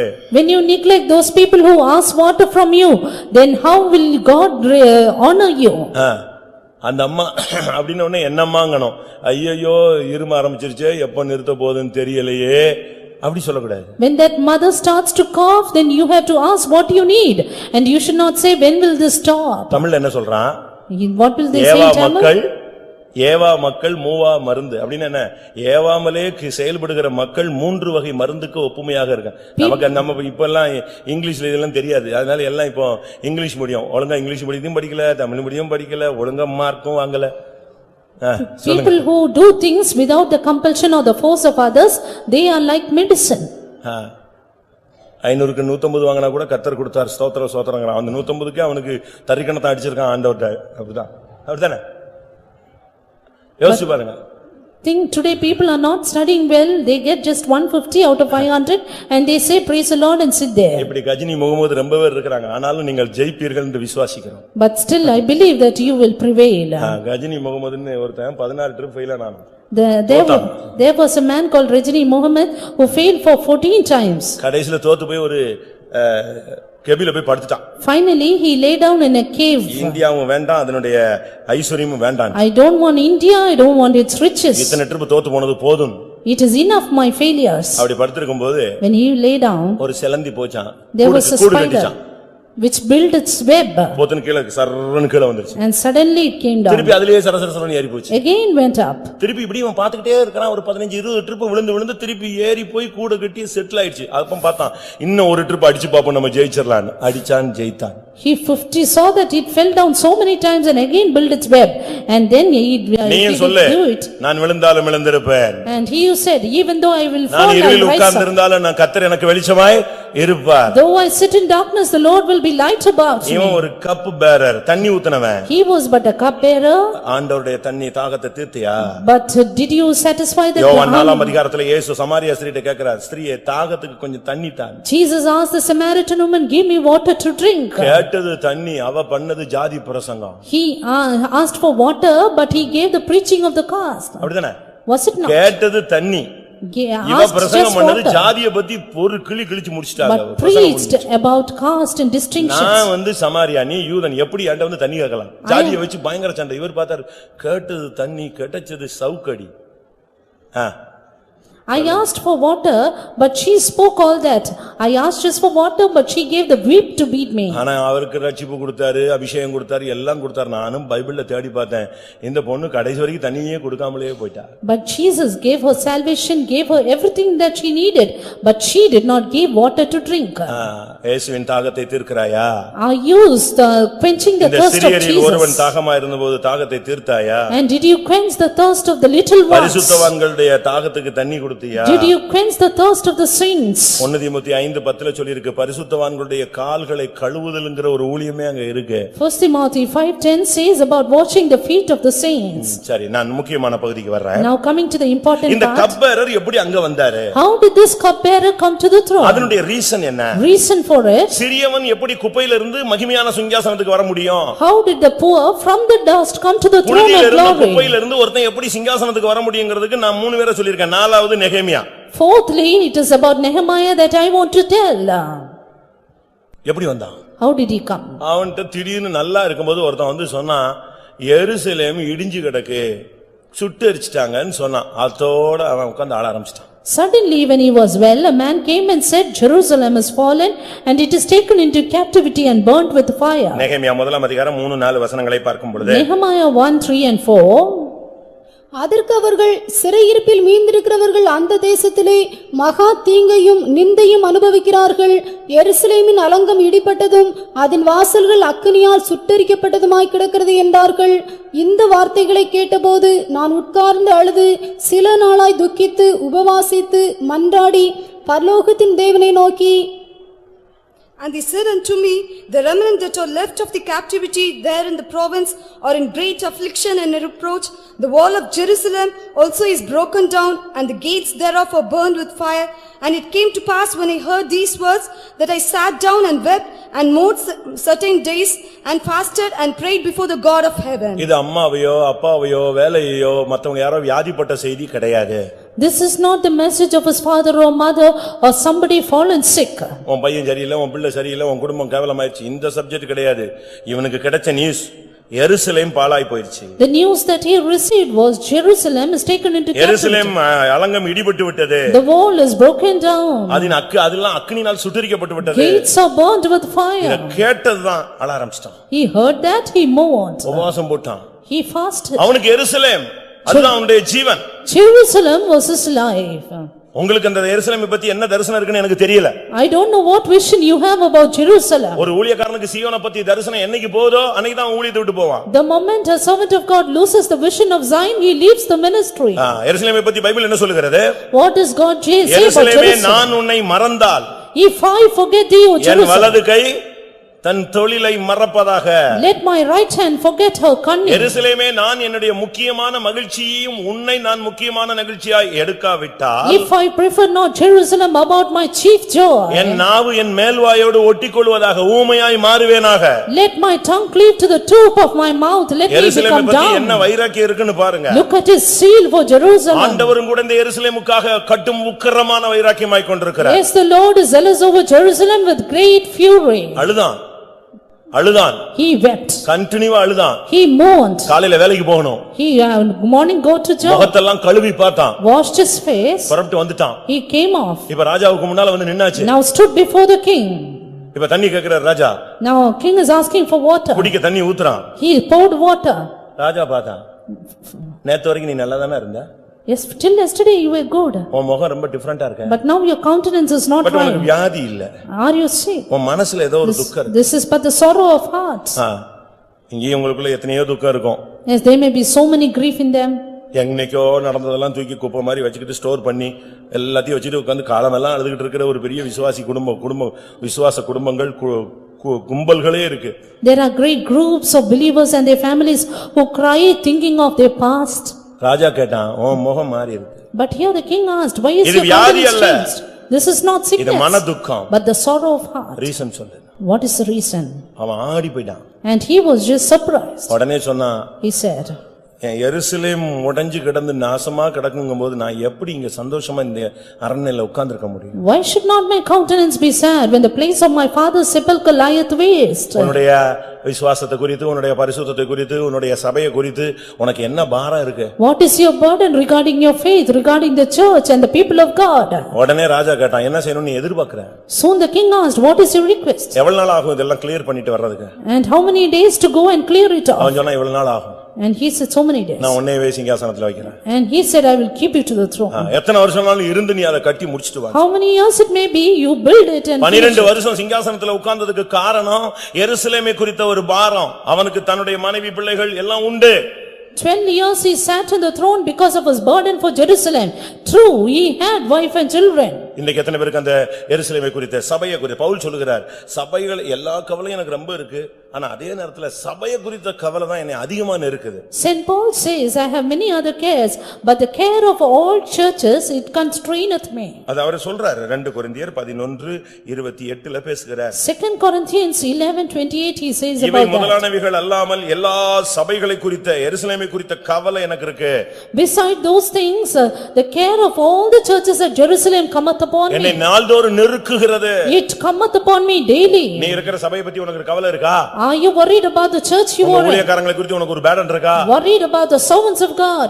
ஏரியா பிரேயர்ல உன்கிட்ட இருக்கிற ஆத்துமாக்களை குறித்து ஒரு பேடன் இருக்கா? Worried about the souls in your area of prayer? உன்கிட்ட படிக்கிற சண்டே ஸ்கூல் பிள்ளைகளை பத்தி ஒரு பேடன் இருக்கா? Worried about the Sunday school children? மதுரையை குறித்து ஒரு பேடன் இருக்கா? Worried about Madurai? சபையின் எழுப்புதலை குறித்து பாரம் இருக்கா? Worried about the revival of the சபையில church? ஜனங்கள் தெய்வீகமாய் மாறணும்னு ஆசை இருக்கா? Worried about the divinity of the people of God? மகிமையான சிங்காசனத்துக்கு போகணும்னு ஆசைப்படுறவங்க எல்லாம் கண்களை மூடுங்க. Those who decide to go to the glorious throne, close your eyes. ஒருவேளை நாம் குப்பையில கிடக்கலாம். Maybe you are in the dust. நாம் புழுதியிலே கிடக்கலாம். Maybe you are in the dunghill. நாம் சிறியவர்களாய் எளியவர்களாய் இருக்கலாம். Maybe we are poor and beggars. கர்த்தர் நம்மை நினைத்திருக்கிறார். But the Lord has thinked upon us. தேவன் நம்மை நினைத்திருக்கிறார். தேவன் நம்மை ஆசீர்வதிப்பார். The Lord thinketh upon us. The Lord will bless us.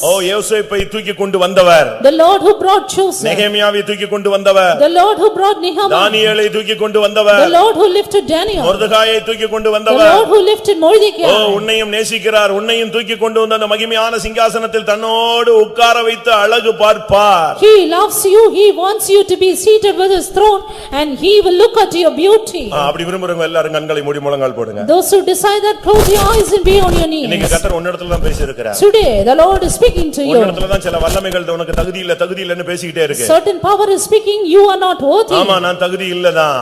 Yes, true, I am not எனக்கு worthy. பரிசுத்தம் இல்லதான். I do not have holiness. ஆனா என்னை நேசிக்கிற ஒரு கர்த்தர் உண்டு. But I have a God who loves me. என்னை பரிசுத்தம் என்னை நீதிமானாய் மாற்றுகிற ஒரு கர்த்தர் உண்டு. I have a God who justifies me. என்னை தெரிந்து கொண்ட ஒரு கர்த்தர் உண்டு. I have a God who has chosen me. எனக்கு சாட்சி பகருகிற தேவன் ஒருவர் உண்டு. I have a God who testifies about me. என்னை தூக்கி எடுத்து கொண்டு போய் கன்மலையில என்னுடைய அடிகளை உறுதிப்படுத்துகிற ஒரு தேவன் உண்டு. I have a God who lifts me up to the rock and sets my feet upon the rock. முழங்கால் போடுங்கன்னா ஸ்ப்ரிங் மாதிரி இருக்கணும்னு 1000 ட்ரிப் சொல்லிட்டேன். Be on your knees and be like a spring. அப்படி தட்டி விட்டனுங்க. நம்மள மிலிட்டரி மேன் கிறிஸ்துவின் போர் சேவகர். We are warriors for Christ. நீ ஒரு சிங்காசனத்துக்குரியவன். You are meant for the throne. கர்த்தர் உன்னை மகிமையான சிங்காசனத்துக்கு வைக்கிறார். The Lord keeps you in the throne of glory. ஆமென். எத்தனை பேர் விசுவாசிக்கிறீர்கள்? How many of you believe? நான் ஆண்டவருடைய அடிமை. Yea, I am the servant of the Lord. எத்தனை பேருக்கு அந்த வார்த்தையை சொல்ல முடியும்? How many can say that? நான் ஆண்டவருக்கு அடிமை. I am servant of God. நான் ஆண்டவருடைய வீட்டின் வாசல்படியில கிடக்கும்படியாக அழைக்கப்பட்டவன். Called to be a doorkeeper in the house of God. நான் ஆண்டவருடைய அன்பின் அடிமை, அன்பின் சிறை கைதி. I am a prisoner for the love of God. நான் பரிசுத்தவான்களுக்கு சேவை செய்யும்படியாக ஏற்படுத்தப்பட்டவன். I am appointed to minister unto the saints. நீ உன் பட்ட பிரயாசத்தை தேவன் மறந்து விடா நீதி உள்ளவர் அல்ல. God is not unrighteous to forget your labor of love. இந்த காலை வேளை சிங்காசனத்தின் அபிஷேகம் உனக்கு கிடைக்க போகிறது. This morning you receive the anointing of the throne. உன்னுடைய தீர்மானங்களை நீ புதுப்பிப்பாயா? May renew your decisions. உன்னுடைய ஜெப ஜீவியத்தை புதுப்பிப்பாயா? Renew your prayer life. உன்னுடைய உண்மைத்தன்மையை காத்துக்கொள்வாயா? Renew your faithfulness. உன்னுடைய ஆராதனையை இன்னும் அதிகப்படுத்துவாயாக. And increase your worship. உனக்குள்ளேயே கிறிஸ்துவை வளர்ப்பாயாக. Grow up Christ within you. அழிந்து போகிற ஆத்துமாக்களுக்காக திறப்பிலே நிற்பாயாக. Stand in the gap for the perishing souls. தேவனுக்கு கீழ்ப்படிவாயாக. Obey God. பாவத்துக்கு விலகி ஓடுவாயாக. Resist sin and flee away. கிருபை வரங்களை அனல் மூட்டி எழுப்பி விடுவாயாக. Store up your gifts and graces. உன் சபையை குறித்த பாரம் உன்னை நெருக்கட்டும். Let the care of church come upon you. எத்தனை பேருக்கு இந்த அபிஷேகம் வேணும்? How many of you want this anointing? யோசேப்பின் அபிஷேகம் எல்லாரும் நல்லா கவனிங்க. இது வந்து எமோஷனுக்காக நான் பேசுறேன், ஒரு ரிவைவலுக்காக இல்ல. நடைமுறையில கர்த்தர் உனக்கு ஒரு அபிஷேகம் தந்து இந்த சிங்காசனத்துக்கு நீ சுதந்திரவாளியாய் உன்னை மாற்றுவார். These are not words of emotion, but practically God is going to make you worthy for the throne. நான் இவ்வளவு நேரம் விதைத்தது சிங்காசனத்துக்குரிய வசனம். I am sowing word of throne. இந்த வசனம் திரும்பி போகுமா? Will this return empty? இது அனுப்பின காரியத்தை செஞ்சுட்டு தான் போகும். It will accomplish the thing for which it is உன்னையும் உன் sent. பிள்ளைகளையும் உன்னுடைய ஜனத்தையும் சிங்காசனத்துக்கு கொண்டு போகிற வரைக்கும் இது உன் செவியில, இருதயத்தில, உன்னுடைய மனதில, உனக்குள்ளேயே போராடி கொண்டிருக்கும். This word will work in your life, in your ears, until this will take you to the இது throne. கேட்கிறவனுடைய இரண்டு செவிகளிலும் இரவும் பகலும் தொனிக்கும். It will tinkle in the ears of those who hear it. ஆண்டவரே, யோசேப்பின் அபிஷேகத்தை எனக்கு தாரும். எத்தனை பேர் கேட்க போறீங்க?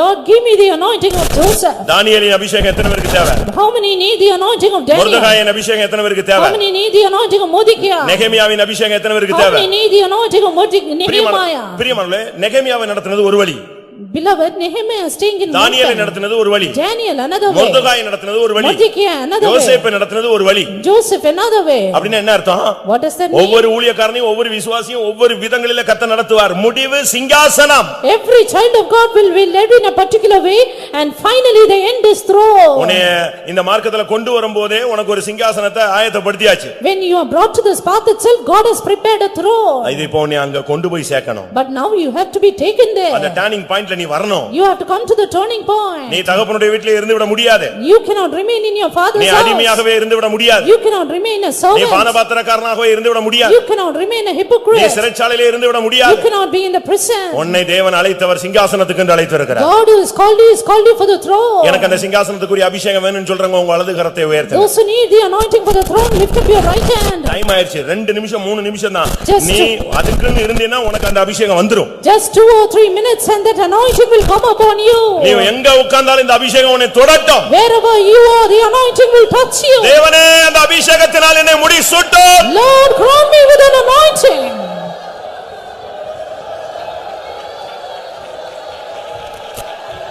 நான் சிங்காசனத்துக்கு உரியவன்னா அதுக்குரிய ஒரு வல்லமையை இன்னைக்கு எனக்கு தரணும். எத்தனை பேர் கேட்க போறீங்க? தயவு செய்து நீங்க சேர்ல உட்கார்ந்திருக்கலாம். புதியவங்களா, பழையவங்களா, தூரத்துல, சமீபத்துல, எங்க இருந்து வந்த ஊழியக்காரனோ விசுவாசியோ, ஒரே ஒரு நிமிஷம் நான் சொல்றேன். இந்த விதை வந்து பெரிய விதை கிடையாது, ஒரு சின்ன கடுகளவு விதை தான்.